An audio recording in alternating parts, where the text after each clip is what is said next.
You are now in tune to the Keys to the City podcast. And ladies and gentlemen, welcome back to another edition of Keys to the City. I'm your host, Trevor Keys, alongside the big brother, T3, Ted Keys. Ted, we're officially 11 days away from the boys of fall returning and 3 days away from your boys starting their season. Thursday night football, Florida Gators travel to Utah to take on the Utes, the two Utes, I should say, Utah Utes. So, yeah, football is back. Football is full-fledged. We're going. We're moving straight ahead. Yeah, 2 weeks from tonight. The Jets will be playing on September 11th against the Bills. And 2 weeks from today, the New York Giants will either be 0-1 or 1-0. Well, hopefully with the nonsense in Dallas, they'll be 1-0. But we'll see. I mean, could I just quickly say something? Because I've literally watched Get Up. I've watched First Take. You've watched The Herd. Wow. I saw on, Undisputed started today with Michael Irvin, Sherman, Skip, and Keyshawn. Yo, Michael, I don't care what anybody says. Michael Irvin, every time he speaks, I know that he is such a fanatic of the Dallas Cowboys, but he cracks me up. Like, he is generally probably the funniest person. Unlike Stephen A. Smith tries to be funny. I don't find him to be funny. Shannon has his moments, but Michael Irvin, just his excitement and the way he just gets, I feel like he's gonna blow a gasket. He cracks me up. But when he talks about the Dallas Cowboys, it's like, okay, we get it, Michael. We get it. We know you love the Dallas Cowboys more than life itself. Well, all I just want to say is it's like, here we go again. It's 2023. We're going on 28 years with the Dallas Cowboys. And the Dallas Cowboys, once again, Jerry Jones, once again, wants to find himself in the headlines just making stupid comments. That's all I'll say. We're not going to get into it because if you want to go watch it, go watch on Get Up, go watch on First Day, because everybody was going absolutely bonkers that Trey Lance got traded to the Dallas Cowboys and Jerry Jones is just Jerry being Jerry. That's why if you love him, you love him. And if you hate him, like us, you hate him. But we're not here to talk about the Dallas Cowboys. We're just not, because I'm just not talking about the Dallas Cowboys. I don't want to. Today we're going to do something different. We're going to talk about couples teams today in the NFL. Super Bowl 58. You can also check out Keys to the City on all social media platforms at Keys to the City. So 5 teams. We're going to talk about our 5 teams heading in to the 2023-2024 season, followed by next week. We're going to get our top 10 teams heading into the season. We'll post that on our social medias as well, so check that out. And then we will have our preview show coming up within the next week and a half because, well, the NFL starts in 11 days. So today we're talking about the top 5 teams most likely to win Super Bowl 58. But we are disregarding the 2 teams that were just representing each conference in the Super Bowl, the Philadelphia Eagles and the Kansas City Chiefs, because I think both of us can say that I think we both can agree that these 2 teams will be one of the major factors, one of the major contenders playing late in the season and having an opportunity to either repeat as champion or having a new world champion. So we're not putting the Philadelphia Eagles. So people that watch this show and they're going to see our list, they're going to say, oh, what the hell are they talking about? Why did it not have the Eagles? Why didn't it have the Chiefs? Because we are taking away those 2 teams because they just played. We're disregarding them. So we're going to take them out of the equation and we're going to give you our 5 teams, AFC and NFC, that could be most likely to win Super Bowl 58. So, Ted, let's dive into it.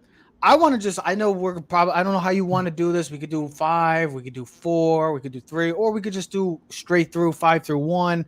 I don't know it's up to you.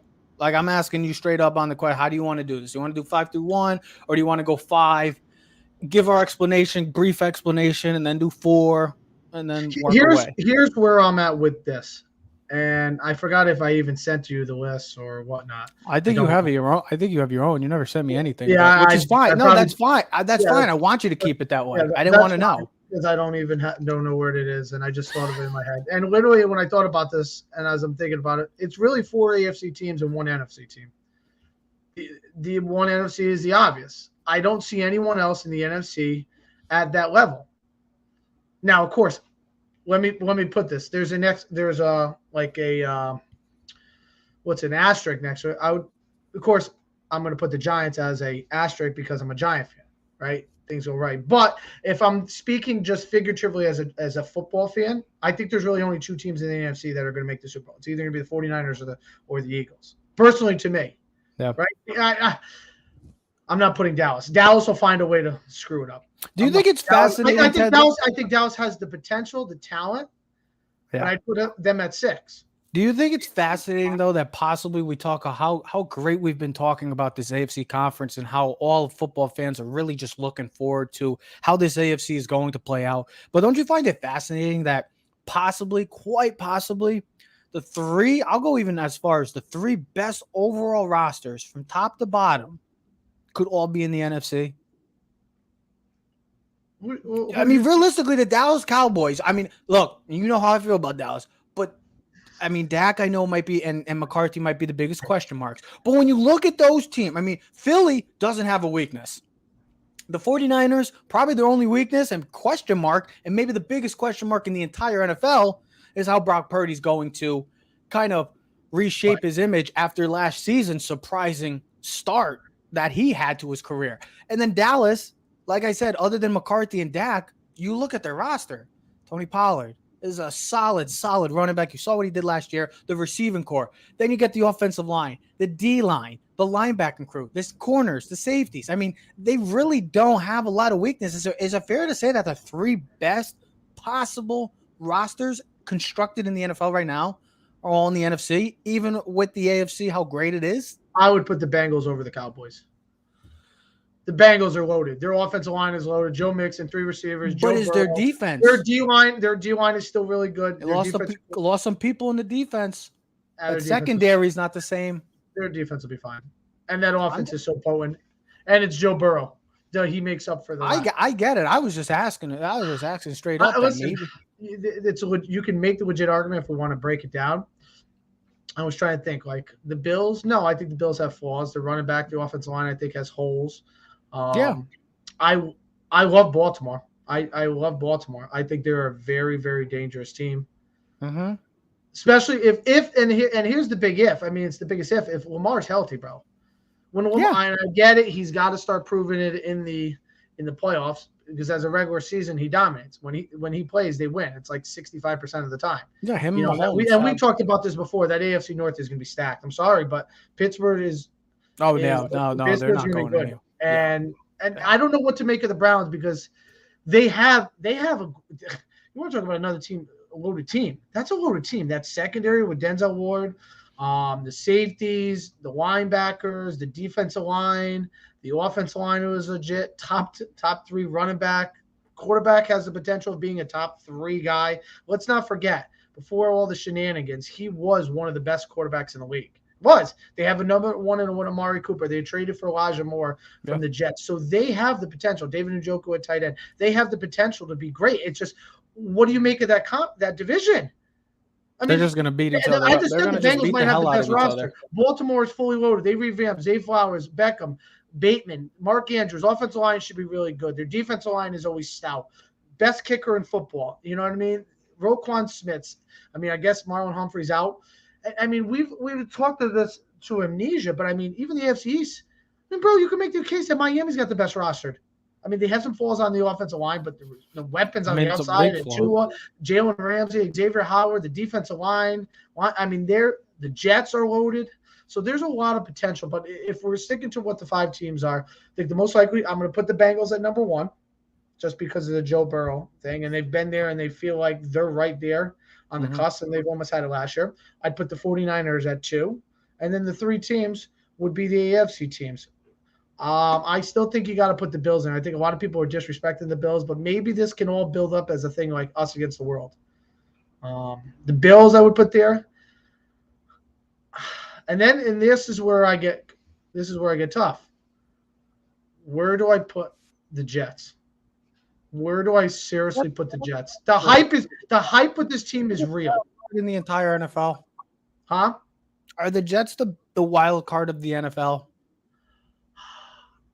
And when I mean wild card, it's like they can go either way with Here's because look at the schedule. Their schedule is absolutely brutal 1 through 8. absolutely. But their talent is top notch. You got Aaron I mean, Rodgers. I can also say that if Tua is the wild card, because if he's healthy, what's the potential of this Miami Dolphins team? Yeah, but don't you want the more proof? Like that's the question. That's the situation though, and how you got to differentiate the two, because Tua is one concussion away from saying a goodbye to a career. Aaron Rodgers, we know what Aaron Rodgers is going to do. I mean, he's an all-time great. He's a top 5, top 3 to some, even the greatest quarterback of all time. I wouldn't never go that far, but realistically, you're trying to compare Tua to Rodgers. Like, you already know what Rodgers is going to do. It's more of like, what's Saleh going to do? What's that offensive line going to be like? Like, if they can do all the right things, because their D-line, their defense is nasty. That's a championship level defense. You got the weapons now, but if that offensive line sucks, just like the Dolphins, Tua's career is over, and the Jets are going to just have a failed season. That's the difference between the Jets and the Dolphins. I just hope that I'm not hitting too hard on the hype train of the Jets, because potentially, and listen, we've knocked this before, potential gets you in trouble. Tell me what's given and guaranteed, not potential. Right? I got a potential to win $100 million, but guess what? I'll take the million. You're guaranteed that $100 million. I mean, they made a movie called Any Given Sunday. Given Sunday, somebody can win, somebody can lose. Here's the 5 teams. It's the Bengals for me. It's the 49ers. It's the Bills. It's the Ravens and the Jets. I'm only taking the Jets over Miami and the Chargers because I don't trust the Chargers. For the history of my life that I can remember. Same here, bro. And then Miami, because of the Tua situation where he's one concussion away, and he really hasn't played in the playoffs. How well? At least I know Rodgers has been there, done that. You know what I mean? And as much as hard to say, I think I take that Jets defense over the Miami's, just because that potentially that D line could destroy. I mean, we've seen it before. We saw what Tampa Bay. Jets might have a top. We saw what a Tampa Bay D line. We saw what a New York Giants line. We've seen what a defensive line could do to a half-ass offense, like even a decent. I mean, listen, Patriots offensive line in 2007 was legit. They were all pros. Logan Mankins, Matt Light. I mean, they had studs on that offensive line, and like you said, a great defensive line that's what it can do to a game. Can change everything for a game. I literally have the same 5 teams, Ted. I just have them in different order. Realistically, the 49ers to me have the most complete team. Now we have to monitor, and it's crazy to think that 2 Super Bowl caliber teams are literally could be facing. I don't want to get to the word crisis, because crisis is a very, very strong word, but 2 Super Bowl contending teams could be facing crisis mode, because 2 of the best players, not just defense, but 2 of the best players in the NFL might either be on another team or maybe even sitting out. There won't be on another players. And one of the players, because Ryan Poles has reached out to the Kansas City Chiefs about Chris Jones. That's the other player. Chris Jones. Ryan Poles, GM of the Bears, reached out to the Chiefs about Chris Jones. All I'm trying to say is those 2 guys right there are game-changing level players, especially for the Chiefs, because the Chiefs, like the 49ers defense, if Bosa's not there, we've seen him he's dealt with injury in the past, but we know impact is on the field. They still have so much depth on the D line. Their linebacker crew is the best in the game. Of course, I wouldn't say he's the tone setter though. Yes, absolutely. Yeah, I say Fred Warner is the tone setter for that team. Who was higher ranked in the top 100 players? I get it. I'm not saying he's a better. I'm not saying Fred Warner. Bosa might be the best defensive pass rusher in the game. I'm not saying that Fred Warner is a better defensive player. I'm saying he might be the main catalyst, the leader of that defense. Bosa.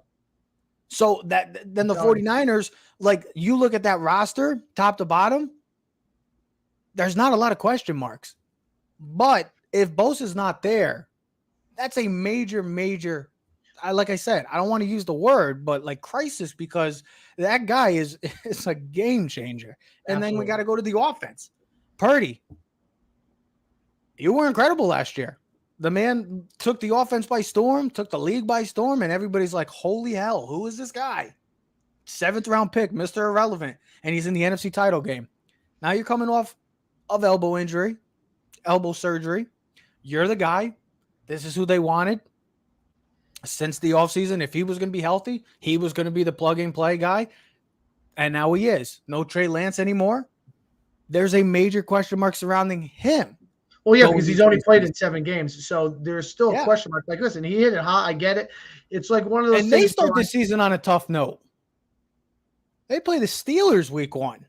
That ain't no gimme, man. The Steelers. Oh, no. I don't know if you watched them in the preseason this year, but they kicked ass. And Kenny Pickett, man, Kenny Pickett.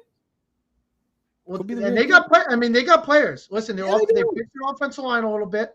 Remember, they drafted the kid out of Georgia this year, the tackle. They jumped in front of the Jets. Roger Jones, yeah. They got 2 legit receivers in George Pickens and Deontay Johnson. Don't forget about my boy Darnell Washington, 6'7", speedster. Taylor. Remember I had him in the first round. Remember I had him in the first round and he ridiculed me in the mock draft.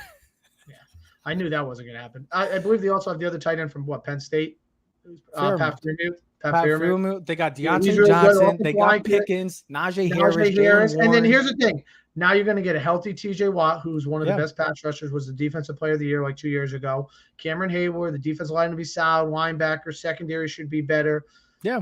This team is hungry, especially, listen, they still had above winning percentage last year. Again, miraculously. What were they, like 3-7? He's never had a losing season with them.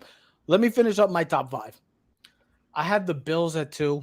I just believe in Josh Allen. I know that he struggled a little last year, not having Brian Dable and Ken Dorsey. That kind of changed. Maybe now second season with that system again. Maybe he cuts down on the turnovers. Bills at 2 over the 49ers. Okay. Yeah, I'm sticking with the Bills, man. I'm sticking with the Bills because. So then I'm assuming you have the Bengals at 3 then. Correct. I believe in Josh Allen. The thing is, the situation, and I think you talked about the big situation that maybe 24 hours from now, if I'm this team, the Buffalo Bills, I'm going to ask Indianapolis Colts, what do you want for Jonathan Taylor? Because you get a guy like Jonathan Taylor. I know that offensive line has been awful, but you get Jonathan Taylor, you take away all the pressure, I say most of the pressure from the running game, because Josh Allen's been your leading rusher the past couple of years. That's a problem. Yeah. Like, I get it. Jalen Hurts has been Yeah, but you don't want your quarterback to be the leading rusher. You prefer to not have your quarterback being your leading rusher. You go get Jonathan Allen. Your window is closing. Jonathan Allen's there for the taking. The Dolphins. Jonathan Allen is there for the taking. Like these teams that have this Super Bowl type window. Offered a second, and I believe it was they want a first. Colts, and the Colts said no. Don't forget the Miami also went after Dalvin Cook too. And Dalvin took the Jets. So, for the Bills, here's the thing. It's kind of a must-win because a lot of people probably don't realize it, and we kind of, we'll take this from the information that we've gathered. But Josh Allen's salary cap hit next year is almost 18% of the total cap. That ain't so good. You're going to have to make some huge – here's the thing. Von Miller, I know he signed a big deal, but it's like, things change year to year, man. But guys can get cut, whatnot. Like the Bills' window and cap – well, we've seen it already. Look at the Chiefs, right? Mahomes' cap hit is starting to play a role because think about they didn't go after any of the big-time receivers, Beckham or DeAndre Hopkins. They're running with a lot of rookies. Their defense, if you remember, I think they started 6 or 7 rookies last year or young, first or second-year players. Mm-hmm. So they're very young. So that's why, and then you look at their offensive line. I believe I sent it to you. They're going to have to pay some offensive linemen next year. I believe Creed Humphrey is up for a renewal for a contract. He's one of the 3 best centers in the game. You're still trying to figure out this Chris Jones situation, too. They couldn't pay Orlando Brown. He went to the Bengals. So you have. Well, that's because they paid Juwan Taylor, which is stupid. I don't know why. Maybe it wasn't that good for Jacksonville, but whatever. Hey, listen, I don't know. Maybe he's younger. Maybe there's something more agile where they see something. Orlando Brown just got drafted a few years back. He's pretty young. Maybe it was just out of the question. Hey, listen, you're not going to question the Chiefs considering where their percentage of winning and how well they've been successful as an organization, especially since Andy Reid. Even going back to the Alex Smith years, they've been a winning franchise. Even with Alex Smith, they didn't get over the top, but they were winning 9, 10, 11 games every year. They just didn't have the quarterback. If there's one franchise that's not going to get criticized in today's NFL, it's the Kansas City Chiefs. Every other type of franchise, no joke, 2 through 32 is realistically has some sort of could be criticized other than the Chiefs because they've been dominating. The Bills are one of those teams. You're going to have to figure out, like Ted just said, that cap, Josh Allen's cap hit, you better figure it out sooner or later because that once that cap hit goes, you're going to be saying bye to players. Tremaine Edmonds has already been gone. Von Miller soon's going to be probably retiring. What are you going to do with the two safeties? Like, that's Diggs. the thing. Tre'Davious White, Diggs. I mean, this could be his final year in Buffalo. Buffalo's got to figure it out. Cincinnati, we're going to see how this plays out too for them because Joe Burrow still hasn't been signed long term. I'm waiting to see how big the numbers are going to be for that. I'm figuring they're going to be astronomical because Justin Herbert's was huge. I figured it's going to be close to what 270. Listen, it's going to be Herbert's. That's the thing. It's going to be Herbert's. What do you mean, Herbert? Burrow? What do you mean, Herbert? Burrow's contract will beat Herbert's. Oh yeah, I mean, what do you say? What do you think? 270? Yeah, I mean, the question will be, what is the whole details of the contract? Because as a Bengal organization, you still have to be a little worrisome. What's he been in the league? 4 years. He's been hurt twice. Had a major had the knee injury and now the calf strain. Yeah, leg injuries too. You worry about it. You just worry about it because the potential with him is through the roof. Like he said, the window for success is my whole career. Well, you hope so. That's what all I'm trying to say is that all these teams have some sort of pressure or some sort of I guess adversity going into this season. I got the Ravens at 4. I love the Ravens team. I think with Todd Monken there now, changing the offense from Greg Roman, pass heavy, going to let Lamar throw the ball. You got Beckham. Ted already explained that Zay Flowers, I think, is going to be a stud. You already saw some glimpses of that in last week's preseason game. I think he's going to be their number 1 receiver this year. Mark Andrews is going to be Mark Andrews. That offensive line, if they can stay healthy, the big question for them is Lamar. Past 2 seasons, they've jumped out to great leads in the division and in the conference, but they've squandered it because of the health of LJA. He's got his contract now. Now he has to go deliver. And just like we talked about Josh Allen, just like we talked about Justin Herbert, going to have to start winning some playoff games. And that's what it comes down to. And then for me, look, you know how I feel about this team right now.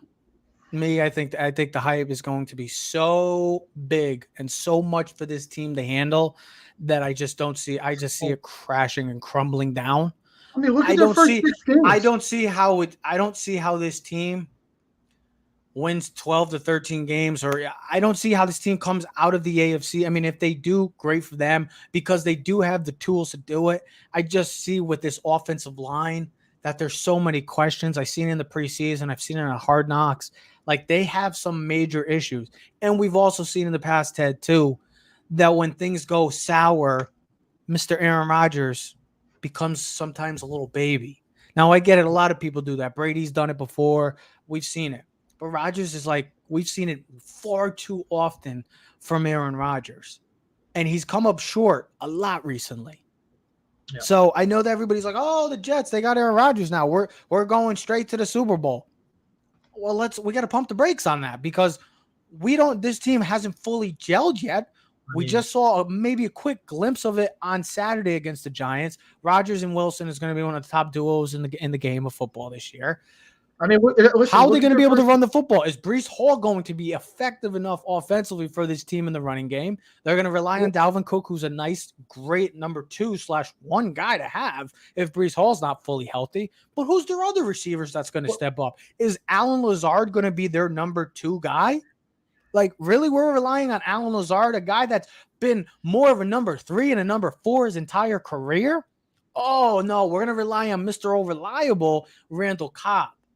I know that Garrett Wilson's an absolute stud, but like after that, it's like, who did the Jets rely on offensively? And I'm not talking about the defense because their defense speaks for itself.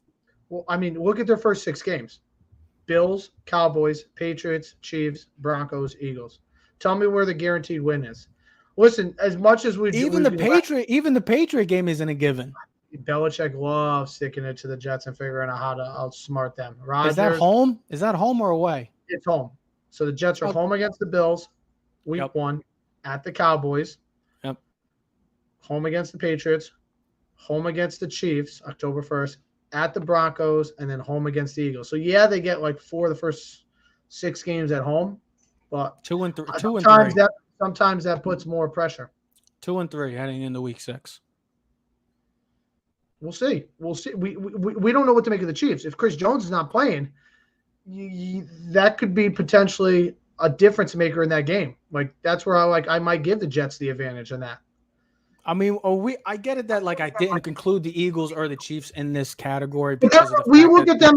I feel like those are front runners because those are the 2 teams that just represented the Super Bowl. So I'm not going to put them not to count the Chiefs, considering every year they're in the AFC Championship game. Since Patrick and kind of to be honest, and it's the truth. The Chiefs is kind of like the new Brady and Belichick. It's just like as long as Mahomes and Andy Reid are there, they're going to have a chance. No matter what the weapons on that team are, no matter who's on defense, who's going out there, and September 7th, you still have 15 and you still have the stash. As long as you have those 2 guys, but that also is a big but. We have to see how both these teams deal with and do moving on from having new coordinators. Because both of their offensive coordinators, the Eagles and the Chiefs I'm talking about, are not there anymore. Bieniemy's in Washington, and Steichman is in Indianapolis. I feel you still have Matt Nagy, who was there beforehand. So we're going to trust Matt Nagy. Well, Matt Nagy was there beforehand, Bieniemy, and if you watch the quarterback thing, you would see Matt Nagy looked like he had more of an influence on the offense than Bieniemy did. So I'm not worried about it. I mean, no. As long as you have Mahomes, as long as you have Reid, you have a chance every week. It doesn't matter. That's exactly how it is. And like we said, when we started the show, we said, listen, we're already putting the Eagles and Chiefs in a separate category. As a separate category, legit playoff Super Bowl contenders. Who else would you have as the top 5? Listen, I can make the argument for the Cowboys like we started the conversation. Talent-wise, probably should be over to the Jets, maybe. Because it's like, whoa, do you really trust Rodgers and Dak? Listen, I don't know. I don't know. You can make the argument for a lot of teams. The Browns have how would you? Let me ask you this: Chargers. How would you rank on the spot? I'm gonna ask you on the spot. Who do you trust? Take away like this order right here between the Jets, the Chargers, the Cowboys, and the Jags. Because I feel like that's the next tier. I'm glad that and you feel like that's the next tier of teams that are like, okay, you get like your Eagles, you get your Chiefs, Niners, Bills, Bengals. And then maybe the Ravens are right there. I'm not going to put the Ravens. I would put this way. Here's the thing. How would you rank those 4? Well, here's the thing. The Jaguars are those 4 teams I feel are the least talented of the 4 teams that you just listed. Are they? Jets, Chargers, Cowboys are more talented to the Jags. Yes. Yeah, absolutely. Offensive lines, defenses. The thing that keeps the Jaguars in the contention is they have one of the up-and-coming quarterbacks in Trevor Lawrence, and they have a legit Super Bowl winning coach who's good enough, and it's like, do you trust McCarthy and Dak, or do you trust Trevor Lawrence and the Jags coach? Like, but you look at the Cowboys, you're like, but they have Parsons and the Jags don't. They have DeMarcus Lawrence. They have 2 legit corners that the Jags don't. They have Tony Pollard. Do I really trust Travis Etienne? Like, Evan Ingram's going to do it again. Like, do I really like Calvin Ridley's legit? I get it. Better than CeeDee Lamb, I'd take. Yeah. Oh yeah. Yeah. Oh yeah. I think Calvin Ridley has a huge year. I love it. Don't even think about it. Don't even think about it. 95 yards, like 1,300 yards, like 8 touchdowns. Yeah, don't even think about it. Don't get your hopes up if you're trying to hint at something right there. Don't get your hopes up. Well, if I get the pick, depending on the fantasy. And the 4 teams. So you had the Jets. Oh no, Cowboys. I gotta add the Dolphins in there too because I think they're in that same category as well. Oh, we're just adding more and more teams to keep it up. There's only 5. So who was the 5 teams again? The Cowboys, Jags, Chargers, the Dolphins, and the Jets. Just straight up by what you see right now, not even like the season. Right now, how would you rank them? For trust factor and the most likely. Okay. Jets, Cowboys, Jacksonville, Chargers, Miami. Wow. Interesting. That's actually wow. You picked the Jets 1? Cowboys 2. Is it just because of Rodgers? It's because of everything.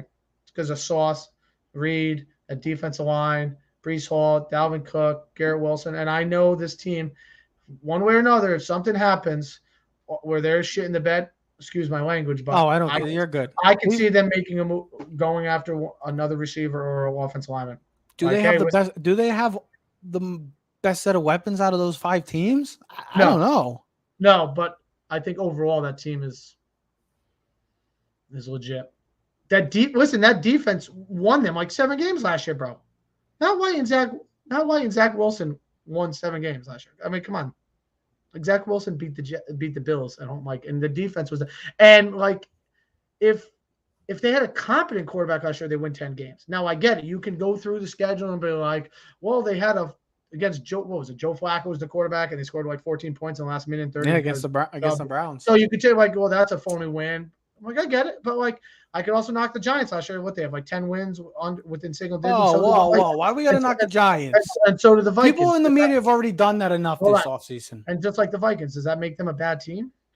Listen, you got to do what you got to do. Win's a win. Like how many times you look at the end game of football and the NFL game of football, go through everyone's schedule and tell me how many teams every week are getting blown out by 10 points. Majority of the games are within 7 points. That's why when you look at the Vegas, great for the that's league. why when you look at the Vegas spreads are all 3.5, 4.5. It's great. I think that's great for the league. This isn't college football where there's a lot of blowouts. This is not college football. This is NFL.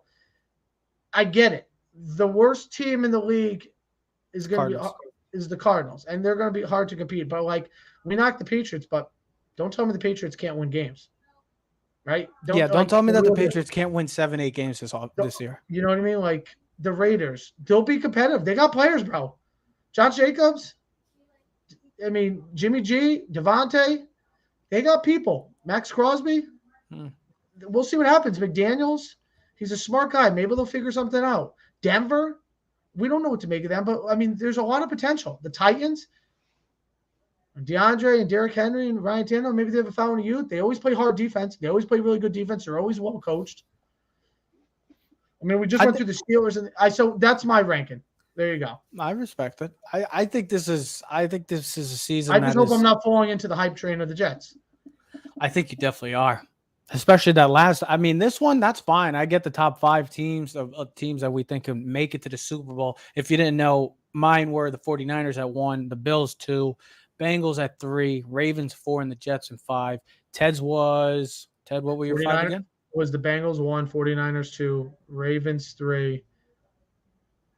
Bills? Oh, no, sorry. Bills 3, Ravens 4, Jets 5. Okay. So we disregarded the Eagles and Chiefs from that category, but that's where when you put the Jets as the number 1 team out of those 5 teams that we just had, that second list, that's how I know you're buying into the hype, man. You're legit all in on the Jets hype. I think Rodgers is a different character. I think Rodgers is loose and feeling good. And if I look at the quarterbacks, I'll take Rodgers over all those quarterbacks. Dak, yeah, obviously. Tua, yes. Herbert. Give me Rodgers right now. Herbert's got to prove Herbert and T. Law. Yeah. T. Law needs to have another great year. But Herbert's been great. He just can't win right now in the playoffs. Well, we'll see. Oh boy, that was interesting. I didn't think you'd go into the Jets. I'm surprised. Let me guess. You got that. You got them beating the Giants this year too. You know I don't root against my team. Are you sure? Yep. And actually, I did last year. It was working for me. Remember, I was going against. I was like, the Titans will probably win. We'll play hard. Blah blah blah. So the Giants are over. You were like, just keep going against the Giants, baby. So bet Dallas. We need Dallas. I'll never bet. You know what? You know what I mean. Vote Russia. Yeah, right. Trey Lance is good. Trey Lance is going to start week 1. Could happen. A lot going on in the NFL. Jonathan Taylor, is he going to have a new home by tomorrow? Watch. It's going to happen either some point today or like 6 o'clock sports. I bet it doesn't happen. Do you think he's not going to get traded? I don't think the Colts are going to settle. I think they did that just to say, oh, well, we gave him a shot to find someone. He couldn't find a trade that we liked. All right, gun to your head.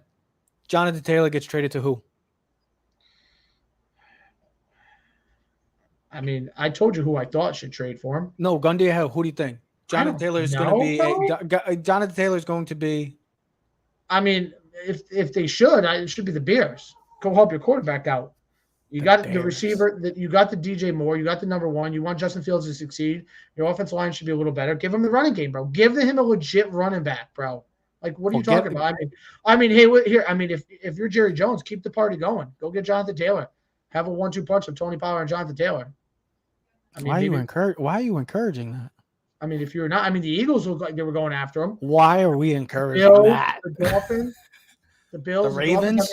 I look at the Dolphins going, you know what? Maybe this is our all-in shot because we might have to pay Tua. So we got to go all in now. What about the Ravens? They're not. They won't, and they probably don't have the budget for it. But I would think about it. I don't know what the money factor is, and I don't have their draft picks in front of me. I don't know what their financials are, but the Ravens won't do it. I think the toughest situation. The Ravens are not that team. The Ravens are the team that goes get like Gus Edwards and like this guy and that guy, and you're like they get yards out of them. So we'll see what happens. I think the toughest situation about that whole thing is that he wants a long-term deal, and we've already seen how the running backs have been getting treated this year. It's only going to get worse. Especially next year, where you could have Saquon, Eckler, Derrick Henry, Josh Jacobs, possibly Nick Chubb if he wants to restructure Pollard, Tony Pollard. All possible available. So it's like, wait, do I really go after him for a long term when next year I might? But don't forget, he's only 24. He's so young. We'll see what happens.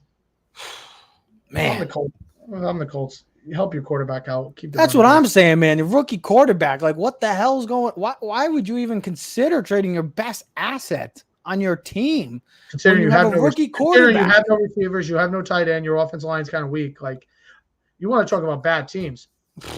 Them and Arizona are bad teams. The only thing that the Colts got going from is they have Anthony Richardson, and the Cardinals have.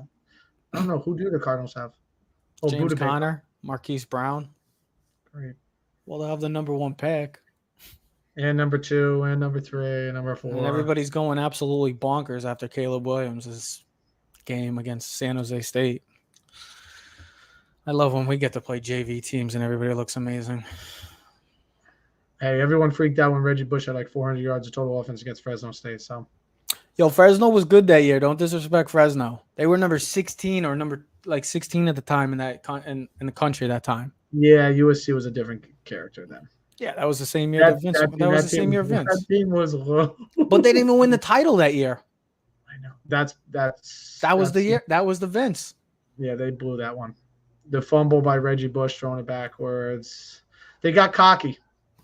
Yeah, because when you win so much and you're kicking everybody's ass around the country, you have Will Ferrell play scout team quarterback and Snoop Dogg running routes and rappers and partying, and it was a good time. They had a good time for themselves, but Vince got the last. Could you imagine during that time being with the Florida Gators when they were dominant, like with Urban and Tebow, or Miami back in the day, and then USC? Can you imagine being around during that time? Well, here's the other thing: you also didn't have social media like you did now. Oh yeah, that's true. You know what I mean? You didn't have the TikToks, Instagrams, Facebook. I mean, Facebook was around. I mean, that was when I was in college.